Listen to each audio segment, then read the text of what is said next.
Is it permissible to seek help from the Ghayrullah is another question that has been asked.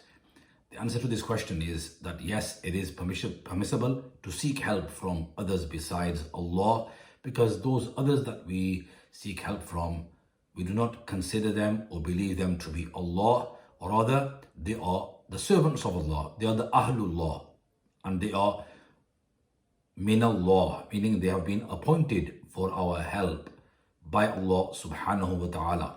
Many verses of the Quran, the glorious Quran, they substantiate this.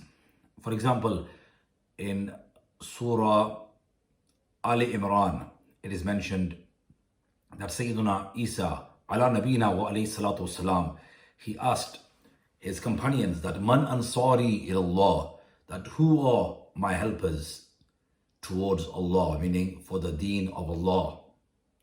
And the Hawariyun, they said, قال الحواريون نحن أنصار الله, that the Hawariyun, meaning his companions, they said, we are the helpers towards Allah, meaning towards the deen of Allah. Also in the introductory verses of Surah Al-Ma'idah, it is mentioned, وَتَعَاوَنُوا عَلَى الْبِرِّ وَالتَّقْوَى, that help one another in matters pertaining to bir, virtue, and taqwa, righteousness, fearing God, fearing His punishment, being righteous. Help one another in that. And وَلَا تَعَاوَنُوا عَلَى الْإِثْمِ وَالْعُدْوَانِ, and do not help one another in ithm, meaning in sins, and in transgression. There are many verses as I had mentioned earlier.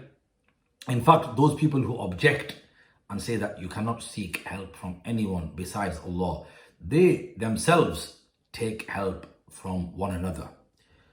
They take help right from the outset when they are coming into the world.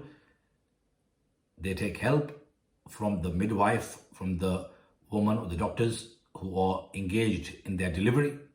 They take help from their parents when they're being nurtured. They take help when they need financial assistance from the bank. They take help from the doctor when they are ill or sick. Also, they take help and seek help from the courts, from solicitors when they require justice, legal help.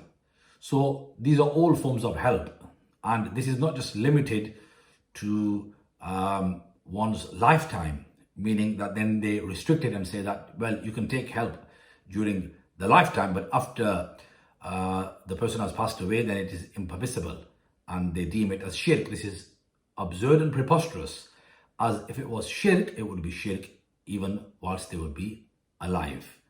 So after their death, it is permissible to seek help from the Ahlullah, from the special devotees of Allah, especially the Anbiya Kiram alayhimus salam, and some of the Awliya Kiram, the friends of Allah, are also able to help us. Sayyidi Ala Hazrat, in a couplet he says, Hakim Hakim Dado Dawa De, Ye kuch na de, Mardud ye murad kis ayat khabar ki hai. He addresses these ignorant people and he says that these people are prepared to accept that the Hakim, the ruler, he is able to dispense justice. The Hakim, the herbalist or the doctor, the physician, he is able to dispense medicine, to give medicine, to treat. So Hakim, Hakim, Dado, Dawa De, Ye kuch na de. And these people object and say that the Anbiya Kiram, Ma'adallah, that they are dead and they have been mixed with the earth, Na'udhu Billah, and they are unable to help you. So he says, Mardud ye murad kis ayat khabar ki hai, that O rejected one, from which verse and which hadith of our Nabi sallallahu alaihi wasallam have you elucidated or drawn this conclusion? So it is imperative that we take our deen from the righteous Sunni ulama, the ulama of the Ahlul Sunnah wal Jama'ah, in order to preserve and protect your iman and your a'mal.